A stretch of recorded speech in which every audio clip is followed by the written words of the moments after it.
GeM TV நேயர்களுக்கு அன்பு வணக்கங்களை கூறிக்கொண்டு வழக்கம் போல் விநாயகப் பெருமானை வணங்கி இன்றைய 12 ராசிகளுக்கான பலன்கள். இன்று 11/3/2025 மாசி மாதம் 27ஆம் தேதி குரோதி வருடம் அற்புதமான செவ்வாய்க்கிழமை, நல்ல நாள். இன்றைய ஆதிக்க கிரகம் செவ்வாய் பகவான். இன்று நாம் வழிபட வேண்டிய தெய்வம் முருகப்பெருமானை வழிபட வேண்டும். பிரதோஷ தினம் இன்று. ஆகவே மாலையிலே சிவபெருமானை வணங்க வேண்டும். மாலையிலே சிவன் ஆலயம் சென்று சிவபெருமானுக்கு வில்வ மாலைகள் சாற்றி வில்வார்ச்சனை செய்து வில்வாஷ்டகம் படித்து லிங்காஷ்டகம் படித்து சிவபுராணம் படித்து நெஞ்செல்லாம் சிவபெருமானை மனமாற துதிக்க வேண்டிய அற்புதமான பிரதோஷ நாள் இன்றைய நாள். மாலையிலே அவசியம் 12 ராசிக்காரர்களும் சிவபெருமானுடைய ஆலயத்துக்கு சென்று பிரதோஷ வழிபாட்டிலே கலந்து கொள்ளுங்கள்.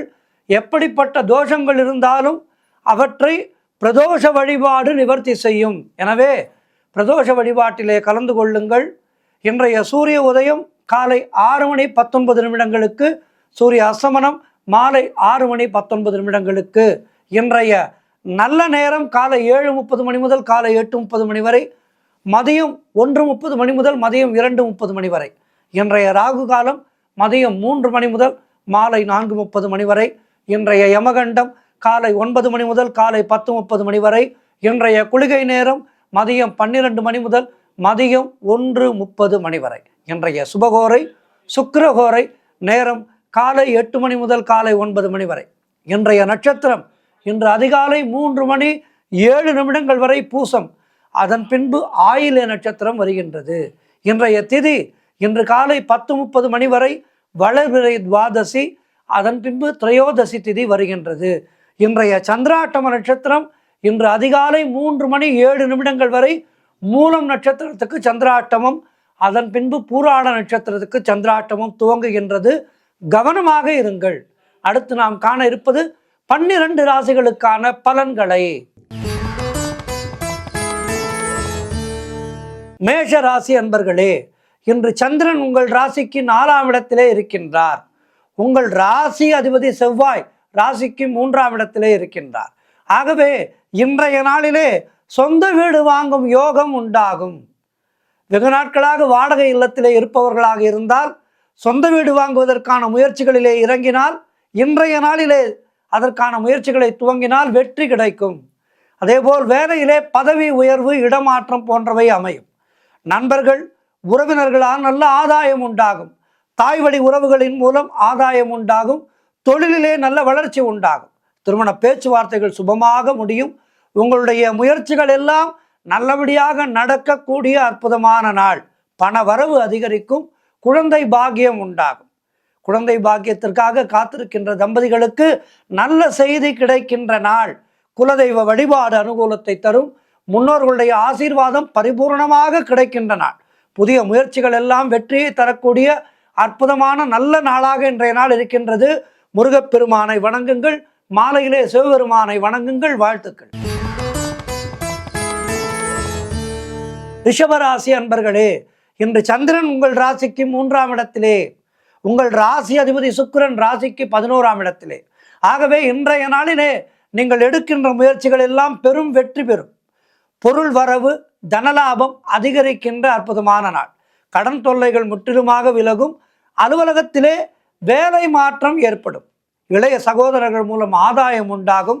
குழந்தைகளுக்காக சுப செலவு செய்யக்கூடிய நல்ல நாள். உடல் ஆரோக்கியத்திலே நல்ல முன்னேற்றம் உண்டாகும். திடீர் அதிர்ஷ்டம் சிலருக்கு கிடைக்கும். கூட்டு தொழிலிலே நல்ல லாபங்கள் வரக்கூடிய அற்புதமான நாள். வேலை இல்லாதவர்களுக்கு நல்ல வேலை கிடைக்கும். தொழில் மற்றும் வியாபாரத்திலே நல்ல வளர்ச்சி உண்டாகும். திருமணம் போன்ற சுபகாரிய பேச்சுவார்த்தைகள் இனிதே முடிகின்ற நாள். தந்தை உறவு வழியிலே நல்ல அனுகூலம் உண்டாகும். நண்பர்கள் மூலம் எதிர்பார்த்த உதவிகள் எல்லாம் கிடைக்கின்ற அற்புதமான நாள். ஆகவே இன்றைய நாளிலே மேலும் வெற்றிகளை பெறுவதற்கு முருகப்பெருமானை வணங்குங்கள். மாலையிலே சிவ வழிபாடு செய்யுங்கள். வாழ்த்துக்கள். மிதுன ராசி அன்பர்களே, இன்று சந்திரன் உங்கள் ராசிக்கு 2ஆம் இடத்திலே இருக்கின்றார். உங்கள் ராசி அதிபதி புதன் ராசிக்கு 10ஆம் இடத்திலே இருக்கின்றார். ஆகவே இன்று நீங்கள் எதிர்பார்த்த உதவிகள் எல்லாம் உங்களை தேடி வருகின்ற அற்புதமான நாள். கடன் விஷயத்திலே எங்கேனும் நீங்கள் முயற்சி செய்கின்றீர்கள் என்றால் இன்றைய நாளிலே உங்களுக்கு பெரிய தொகை கிடைக்க வாய்ப்பு இருக்கின்றது. செய்தொழிலிலே நல்ல முன்னேற்றம் உண்டாகும். திருமணம் போன்ற சுபகாரிய பேச்சுவார்த்தைகள் இனிதே முடியும். எதிர்பார்த்த பணியிட மாற்றம் கிடைக்கும். திருமணம் போன்ற சுபகாரிய பேச்சுவார்த்தைகள் இனிதே முடிகின்றன. புதிய செல்போன் வாங்குவீர்கள், புதிதாக பொருட்கள் வாங்குவீர்கள், சுப செலவுகள் செய்கின்றன. உறவினர்களோடு இருந்து வந்த மன வருத்தங்கள் தீரும். அவர்கள் மூலம் நல்ல ஆதாயம் உண்டாகும். உங்களுடைய வாரிசுகளால் உங்களுக்கு பெருமை ஏற்படும். கடன் பிரச்சனைகள் தீரும். பொருளாதாரம் திருப்திகரமாக இருக்கும். மனம் மிகவும் சந்தோஷமாக இருக்கின்ற நல்ல நாள். அதாவது உங்களுடைய வயதுக்கேற்ற முறையிலே உங்களுக்கு நல்லது நடக்கும். அவரவர்களுடைய வயதுக்கு ஏற்ற வகையிலே உங்களுக்கு நல்லது நடக்கின்ற அற்புதமான நாள். பழைய பாக்கிகள் வசூலாகும். செய்தொழில் செய்பவர்களுக்கு அற்புதமான நாள். கூட்டு தொழிலிலே செய்பவர்களுக்கு நல்ல நாள், நல்ல லாபம் கிடைக்கின்ற நாள். ஆகவே இன்றைய நாள் சிறப்பாக இருக்கின்றது. மனமகிழ்ச்சி, உடல் ஆரோக்கியம், பொருளாதார முன்னேற்றம், எடுக்கின்ற முயற்சிகளிலே வெற்றி, இவை யாவும் இருக்கின்றது. இன்றைய நாளிலே முருகப்பெருமானை வணங்குங்கள், சிவபெருமானை வணங்குங்கள். வாழ்த்துக்கள். கடக ராசி அன்பர்களே, இன்று சந்திரன் உங்கள் ராசியிலேயே இருக்கின்றார். ஆகவே இன்றைய நாளிலே அதன் காரணமாக என்ன நடக்கும்? மனம் மிகவும் சந்தோஷமாக இருக்கும். மனதிற்கு ஆரோக்கியத்தையும் நல்ல சந்தோஷத்தையும் தருபவன் சந்திர பகவான், மனோகாரகன் என்பார்கள். ஆகவே இன்றைய நாளிலே உங்களுக்கு சந்தோஷம் அதிகரிக்கும். அலுவலகத்திலே பதவி உயர்வு, சம்பள உயர்வு போன்றவை கிடைக்கும். உடல் ஆரோக்கியம் திருப்திகரமாக இருக்கும். புதிய முயற்சிகள் எல்லாம் வெற்றியை தருகின்ற அற்புதமான நாள். தொட்டதெல்லாம் பொன்னாகக்கூடிய நல்ல நாள். பண வரவு அதிகரிக்கும். பொருளாதாரம் திருப்திகரமாக இருக்கும். கடன் எல்லாம் தீர்ந்துவிடும். கடனை அடைக்கும் அளவுக்கு பொருளாதாரம் வலுவாக இருக்கும். கடனை அடைத்து விட்டு நிம்மதியாக இருப்பீர்கள். நண்பர்கள், உறவினர்கள் மூலம் நல்ல அனுகூலம் உண்டாகும். நீங்கள் என்னவெல்லாம் நினைக்கின்றீர்களோ அவையெல்லாம் நல்லபடியாக நடக்கின்ற நல்ல நாள். ஆகவே நினைப்பதை நல்லதாக நினையுங்கள். இன்றைய நாளிலே எல்லாமே நல்லபடியாக நடக்கும். வேலை இல்லாதவர்களுக்கு நல்ல வேலை கிடைக்கின்ற நாள். நீண்ட நாட்களாக குழந்தை பாக்கியத்திற்காக காத்திருக்கின்ற தம்பதிகளுக்கு குழந்தை பாக்கியம் உண்டாகின்ற நாள். தொழில் மற்றும் வியாபாரத்திலே நல்ல முன்னேற்றம் உண்டாகும். ஆக கடக ராசியினருக்கு இன்றைய நாள் அற்புதமாக இருக்கின்றது. மேலும் வெற்றிகளை பெறுவதற்கு முருகப்பெருமானை வணங்குங்கள், சிவபெருமானை வணங்குங்கள். வாழ்த்துக்கள். சிம்ம ராசி அன்பர்களே, இன்று சந்திரன் உங்கள் ராசிக்கு 12ஆம் இடத்திலே இருக்கின்றார். உங்களுடைய ராசி அதிபதி சூரியன் ராசிக்கு 7ஆம் இடத்திலே இருக்கின்றார். ஆகவே இன்றைய நாளிலே குலதெய்வ வழிபாடு வெற்றியை தரும். வீண் வாக்குவாதங்களை எல்லாம் தவிர்க்க வேண்டிய நாள். மேலதிகாரிகளால் நெருக்கடிகள் உண்டாகும். வீண் விரயங்கள் உண்டாகின்ற நாள். சிலருக்கு வேலை மாற்றம் உண்டாகும். தேவையில்லாமல் மற்றவர்களுடைய விஷயங்களிலே தலையிடக்கூடாது. தொழில் சம்பந்தமான புதிய கடன் எதுவும் இன்றைய நாளிலே வாங்கக்கூடாது. பொருளாதாரம் நெருக்கடியாக இருக்கின்றது. அலுவலகத்திலே வேலை பளு அதிகமாக இருக்கும். உடல் ஆரோக்கியத்திலே எச்சரிக்கையாக இருக்க வேண்டிய நாள். தொழிலிலே புதிய முதலீடுகளை, புதிய முயற்சிகளை தவிர்க்க வேண்டிய நாள். ஆகவே இன்றைய நாளிலே மௌனத்தை கடைபிடியுங்கள். யாரோடும் அதிகம் பேசாதீர்கள். ராமநாமத்தை உச்சரித்து கொண்டே இருங்கள். முருகப்பெருமானை வணங்குங்கள். மாலையிலே சிவ வழிபாடு செய்யுங்கள். வாழ்த்துக்கள். கன்னி ராசி அன்பர்களே, இன்று சந்திரன் உங்கள் ராசிக்கு 11ஆம் இடத்திலே, உங்கள் ராசி அதிபதி புதன் ராசிக்கு 7ஆம் இடத்திலே. ஆகவே இன்று சகலவிதமான பாக்கியங்களும் உங்களுக்கு கிடைக்கின்ற அற்புதமான நாள். மூத்த சகோதரர்கள் மூலம் ஆதாயம் உண்டாகும். எதிர்பார்த்த பணம் கைக்கு வரும். உடல் ஆரோக்கியத்திலே நல்ல முன்னேற்றம் உண்டாகும். தொழிலிலே நல்ல லாபம் ஏற்படும். வீடு, வண்டி, வாகன மாற்றம் ஏற்படுகின்ற நாள். குழந்தைகளால் பெருமை அடைவீர்கள். காரிய தடைகள் விலகும். குடும்ப ஒற்றுமை சந்தோஷத்தை தரும். நண்பர்கள் மூலம் நல்ல அனுகூலம் உண்டாகும். கடன் பிரச்சனைகள் முற்றிலுமாக தீரும். பொருளாதாரத்திலே நல்ல வளர்ச்சி உண்டாகும். வேலை இல்லாதவர்களுக்கு நல்ல வேலை கிடைக்கும். ஆகவே இன்றைய நாள் கன்னிராசியினருக்கு அற்புதமாக இருக்கின்றது. மேலும் வெற்றிகளை பெறுவதற்கு முருகப்பெருமானை வணங்குங்கள். மாலையிலே பிரதோஷ வழிபாடு, சிவ வழிபாடு செய்யுங்கள். வாழ்த்துக்கள். துலாம் ராசி அன்பர்களே, இன்று சந்திரன் உங்கள் ராசிக்கு 10ஆம் இடத்திலே இருக்கின்றார். உங்கள் ராசி அதிபதி சுக்கிரன் ராசிக்கு 6ஆம் இடத்திலே இருக்கின்றார். ஆகவே இன்றைய நாளிலே உங்களுடைய திறமைகள் வெளிப்படுகின்ற அற்புதமான நாள். பேரும் புகழும் கிடைக்கக்கூடிய நல்ல நாளாக இருக்கின்றது. குழந்தை பாக்கியம் உண்டாகும். தாய் வழி சொந்தங்களின் உதவிகள் எல்லாம் கிடைக்கும். கடன் தொல்லைகள் முற்றிலுமாக விலகும். நிறைய பணம் வரும். இன்றைய நாளிலே கடனை எல்லாம் அடைத்து விடுவீர்கள். மனக்குழப்பங்கள் தீர்ந்து மன தெளிவு பிறக்கும். புதிய முயற்சிகள் கைகூடும். தொழிலிலே அபரிமிதமான வளர்ச்சி உண்டாகும். திருமணம் போன்ற சுபகாரிய பேச்சுவார்த்தைகள் இனிதே முடிகின்ற நாள். உத்தியோக மாற்றம் சிலருக்கு உண்டாகும். பொருளாதாரம் திருப்திகரமாக இருக்கும். உடல் ஆரோக்கியம் நன்றாக இருக்கும். ஆகவே இன்றைய நாளிலே எல்லா வகையிலும் மனதிலே சந்தோஷம் குடிகொள்கின்ற அற்புதமான நாள். ஆகவே இன்றைய நாளிலே முருகப்பெருமானை வணங்குங்கள். மாலையிலே சிவ வழிபாடு செய்யுங்கள். வாழ்த்துக்கள். விருச்சிக ராசி அன்பர்களே, இன்று உங்கள் ராசிக்கு சந்திரன் 9ஆம் இடத்திலே இருக்கின்றார். உங்களுடைய ராசி அதிபதி செவ்வாய் ராசிக்கு 8ஆம் இடத்திலே இருக்கின்றார். ஆகவே என்ன நடக்கும் என்றால், இன்றைய நாளிலே தந்தை வழி சொந்தங்களின் மூலம் அனுகூலம் உண்டாகும். சிலருக்கு வீடு வண்டி வாகன மாற்றம் உண்டாகும். உடல் ஆரோக்கியம் சிறப்பாக இருக்கும். அலுவலகத்திலே புதிய வாய்ப்புகள் வெற்றியை தரும். ஒருவருக்கு வாய்ப்பு கிடைத்தால்தான் அவருடைய திறமையை வெளி உலகுக்கு நிரூபிக்க முடியும். வாய்ப்பு கிடைக்கவில்லை என்றால் எப்படி நிரூபிக்க முடியும்? ஆகவே இன்றைய நாளிலே உங்களுக்கு வாய்ப்பு கிடைக்கும். அந்த வாய்ப்பின் மூலமாக உங்களுடைய திறமைகளை வெளி உலகுக்கு நிரூபித்து நல்ல பெயர் வாங்குவீர்கள். அதன் மூலமாக நல்ல புகழை சம்பாதிப்பீர்கள். பெயரும் புகழும் வந்துவிட்டால் வருமானம் அதிகரிக்கும். ஆகவே இன்றைய நாளிலே உங்களுக்கு எல்லாமே சேர்ந்து வருகின்றது. பயன்படுத்தி கொள்ளுங்கள். அதேபோல் நீங்கள் எதிர்பார்த்த பணம் கைக்கு வரும். திருமணம் போன்ற சுபகாரிய பேச்சுவார்த்தைகள் இனிதே முடிகின்றன. கடன் பிரச்சனைகள் தீரும். குழந்தை பாக்கியம் உண்டாகும். புதிய தொழில் தொடங்கும் முயற்சிகள் எல்லாம் வெற்றியை தரும். காரிய தடைகள் விலகும். உத்தியோக உயர்வு, பதவி உயர்வு, இடமாற்றம் போன்றவை உங்களுடைய மனதுக்கு ஏற்ப கிடைக்கும். நண்பர்கள் மூலம் நல்ல ஆதாயம் உண்டாகும். ஆகவே இன்றைய நாள் பொன்னான நாளாக இருக்கின்றது. மேலும் வெற்றிகளை பெறுவதற்கு முருகப்பெருமானை வணங்குங்கள்.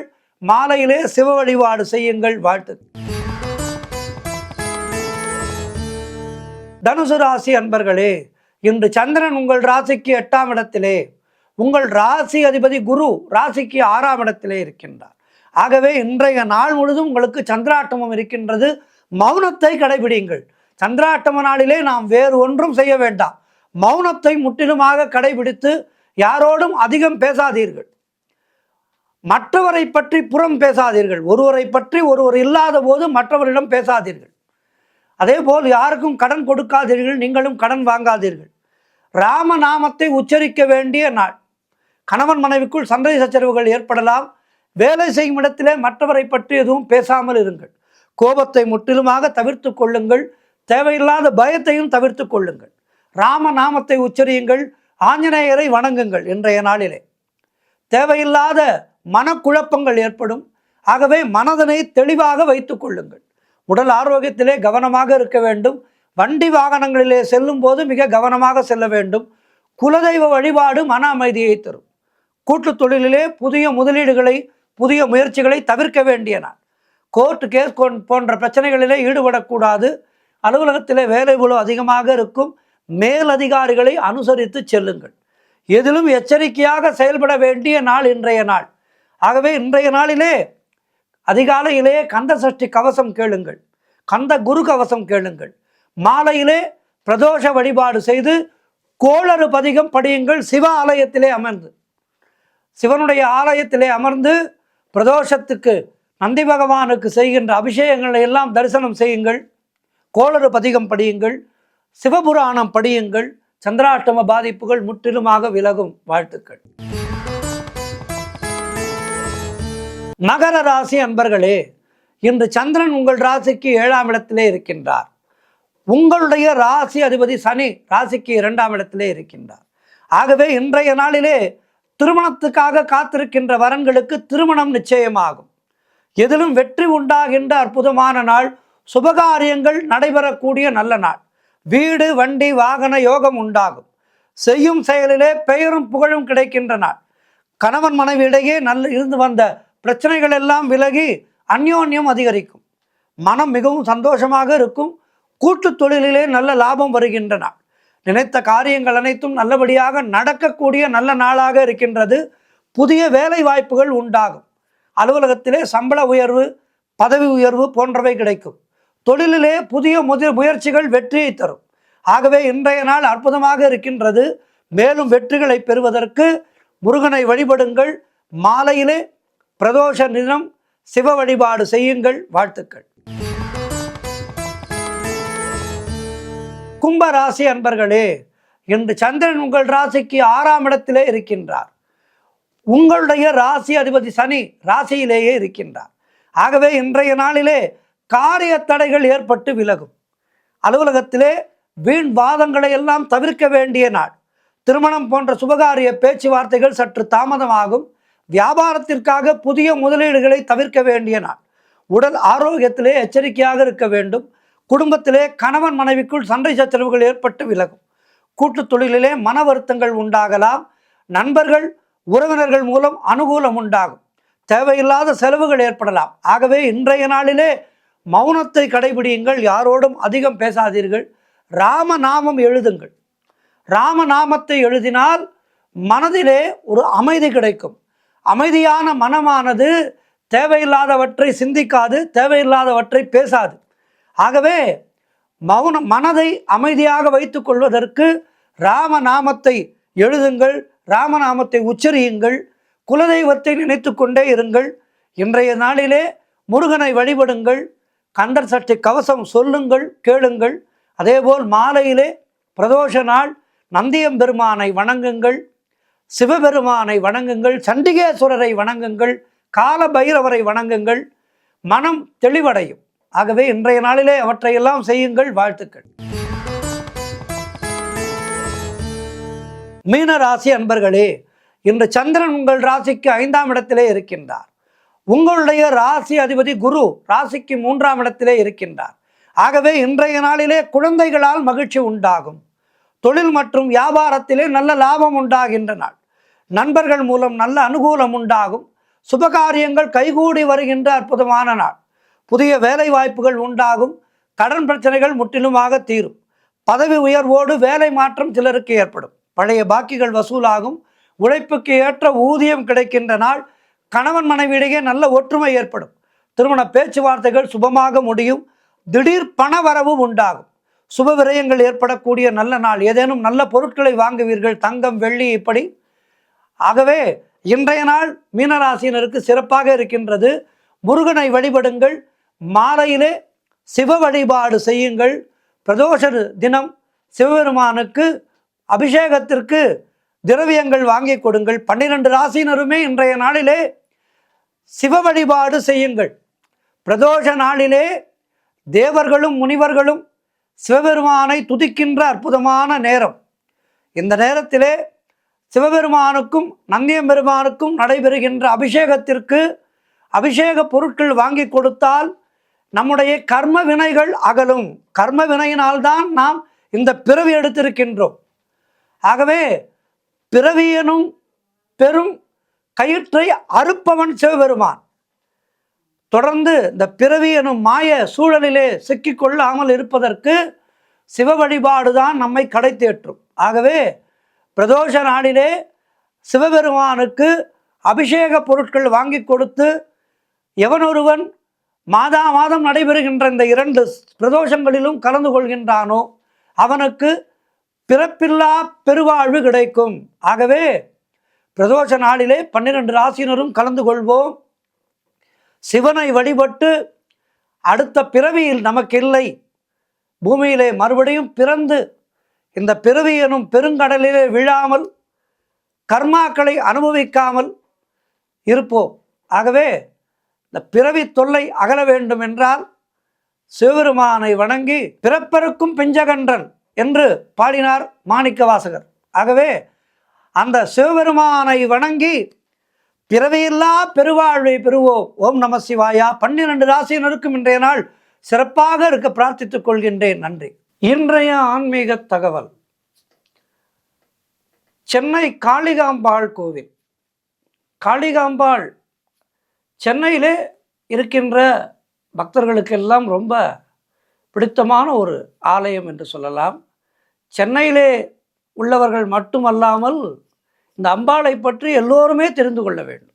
சென்னையிலே புகழ்பெற்ற ஸ்தலம் காளிகாம்பாள் கோவில் என்றாலும் சென்னை மட்டுமல்ல, உலகத்திலே இருக்கின்ற அத்துணை பேரும் தெரிந்து கொள்ள வேண்டிய ஒரு ஆலயம் அம்பாள் காளிகாம்பாள். இந்த ஆலயமாகப்பட்டது, இந்த ஆலயத்திலே இருக்கின்ற சிறப்புகளை பற்றியெல்லாம் இன்றைய ஆன்மீக தகவலிலே பார்க்க இருக்கின்றோம். சத்ரபதி சிவாஜி 1677ஆம் ஆண்டிலே இந்த ஆலயத்துக்கு வந்து காளிகாம்பாளை வணங்கிய தகவல்கள் இன்றைக்கும் இந்த ஆலயத்திலே இருக்கின்றது. காளிகாம்பாள் ஆலயம் என்பது சுமார் 3000 ஆண்டு காலம் பழமையானது மட்டுமின்றி மிக மிக அற்புதமான வரலாற்று சிறப்புடையதாக திகழ்கின்றது என்று சொன்னால் அது மிகையாகாது. ஸ்ரீசக்கரம் பிரதிஷ்டை செய்யப்பட்டிருக்கின்ற இந்த ஆலயத்திலே நாம் செய்கின்ற எல்லா வேண்டுதல்களும் உடனடியாக நிறைவேறி வெற்றி பெறும் என்பது ஐதீகம். தற்போதுள்ள இந்த ஆலயமானது 1639ஆம் ஆண்டிலே விஸ்வகர்மா குலத்தவரால் கட்டப்பட்டு இன்றைக்கும் சீரும் சிறப்புமாக அற்புதமாக நிர்வாகம் செய்யப்பட்டு வருகின்றது இந்த ஆலயம். இந்த ஆலயம் விஸ்வகர்மா அவர்களுக்கு மட்டுமல்லாமல் எல்லா சமுதாயத்தினரும் வந்து வழிபடுகின்ற அற்புதமான கோவில். எப்படி சிதம்பரத்திலே வழிபட்டால், திருவண்ணாமலையை நினைத்தால், காளையார் கோவிலிலே காலடி எடுத்து வைத்தால், திருவாரூரிலே பிறந்தால் மோட்சம் கிடைக்கும் என்று சொல்கின்றார்களோ, அதுபோல பாரிமுனை காளிகாம்பாள் தலத்திலே இந்த குங்கும பிரசாதத்தை பெற்றாலே வாழ்விலே உயர்வும் மோட்சமும் கிடைக்கும் என்பது ஐதீகம். காளிகாம்பாள் கோவிலிலே பெறுகின்ற அந்த குங்குமத்துக்கு அத்துணை விசேஷங்கள் உண்டு. காளிகாம்பாள் கோவிலுக்கு செல்லும்போது அவசரப்பட்டு நாம் நம்முடைய வழிபாடுகளை செய்யக்கூடாது. ராஜகோபுரம், நடராஜ மண்டபம், காயத்ரி மண்டபம், இந்த மண்டபங்களிலே எல்லாம் நின்று நிதானமாக ரசித்து பார்த்து நம்முடைய பிரார்த்தனைகளை அங்கேயே வைக்க வேண்டும். அடுத்து காளிகாம்பாள் மகாலட்சுமியையும் சரஸ்வதியையும் தன்னுடைய இரு கரங்களாக பெற்றிருப்பதாக புராணங்களிலே குறிப்பிடப்பட்டுள்ளது. ஆகவே காளிகாம்பாளை வணங்கினால் மகாலட்சுமியையும் கலைவாணியையும் வணங்கிய பேரு நமக்கு கிடைக்கும். காளிகாம்பாள் ஆலயத்தினுடைய பரிவார தேவதையாக விட்டிருப்பது கடல் கன்னி. கடல் ஓரத்திலே அமைந்திருக்கின்ற கோவில் இந்த கோவில். ஆகவே கடல் கன்னிதான் இங்கே பரிவார தேவதையாக விட்டிருக்கின்றார். காளிகாம்பாள் ஆலயம் என்பது கிழக்கு நோக்கி அற்புதமாக திருக்கோலம் கொண்டிருக்கின்றாள் அம்பாள். காளிகாம்பாள் ஆலயம் கிழக்கு நோக்கி அமைந்திருக்கின்றது. இங்கே அமர்ந்திருக்கின்ற அம்பாள் மேற்கு நோக்கி அற்புதமாக விட்டிருக்கின்றார். ஆதிபராசக்தி தன்னை பல சக்திகளாக தோற்றுவித்து சித்தாடல் செய்தவள். எப்படி சிவபெருமான் திருவிளையாடல் செய்தாரோ அதுபோல அன்னை சக்தி ஆதிசக்தியானவள் சித்தாடல் செய்தவள். அந்த அபூர்வ சக்திகளுள் ஒருவளே அன்னை காளிகாம்பாள். காளிகாம்பாளினுடைய அவதாரம் நீலியாய் சூலியாய் காளியாய் உருவகப்படுத்தப்பட்டுள்ளது. அதாவது காமம், குரோதம், லோபம், மோகம், மதம், மாச்சரியம், தும்பட்டம், வீண் பெருமை என்ற நிலைகளை தன்னுடைய நிலை உணராமல் இருப்பவர்களை மாற்றுவது இத்தலம்.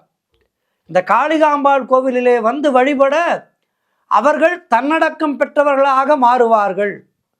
தங்களுடைய துர்குணங்கள் எல்லாம் நீங்க பெறுவார்கள் என்பது ஐதீகம்.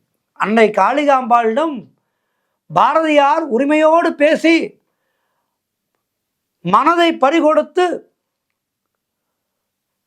பல கவிகளை பாடுவதற்கான திறமைகளை பெற்றார் என்று சொல்வார்கள். காளிகாம்பாளிடம் பாரதியார் அவர்கள் பேசுவாராம்.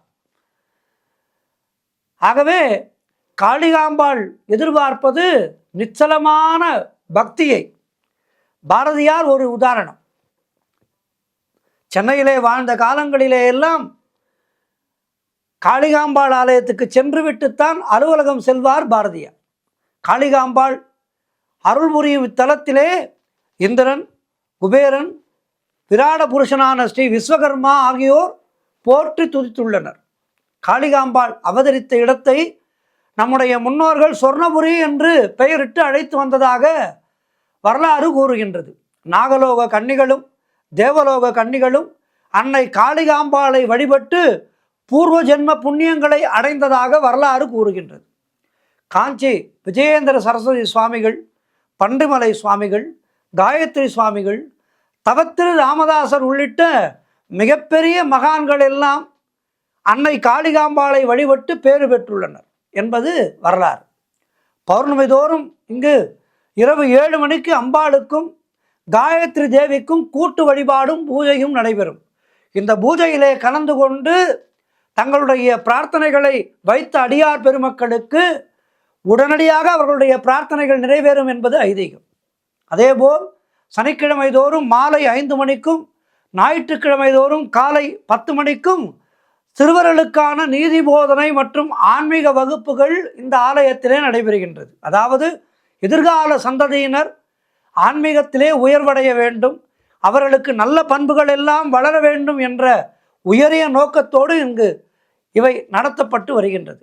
காளிகாம்பாள் கோவிலிலே அதேபோல் காளிகாம்பாள் கோவிலிலே ஆடி வெள்ளிக்கிழமைகள் அற்புதமாக சிறப்பாக நடைபெற்று வருகின்றது. ஆடி மாதத்திலே வருகின்ற வெள்ளிக்கிழமைகள் சிறப்பான பூஜைகள் நடைபெற்று ஆடி மாத உற்சவம் அருமையாக நடைபெறுகின்றது. நவராத்திரி உற்சவம் அருமையாக நடைபெறுகின்றது. இத்தலத்திலே வெள்ளிக்கிழமை தோறும் கன்னி பூஜை, கோபூஜை, திருவிளக்கு பூஜைகள் நடத்தப்படுகின்றது.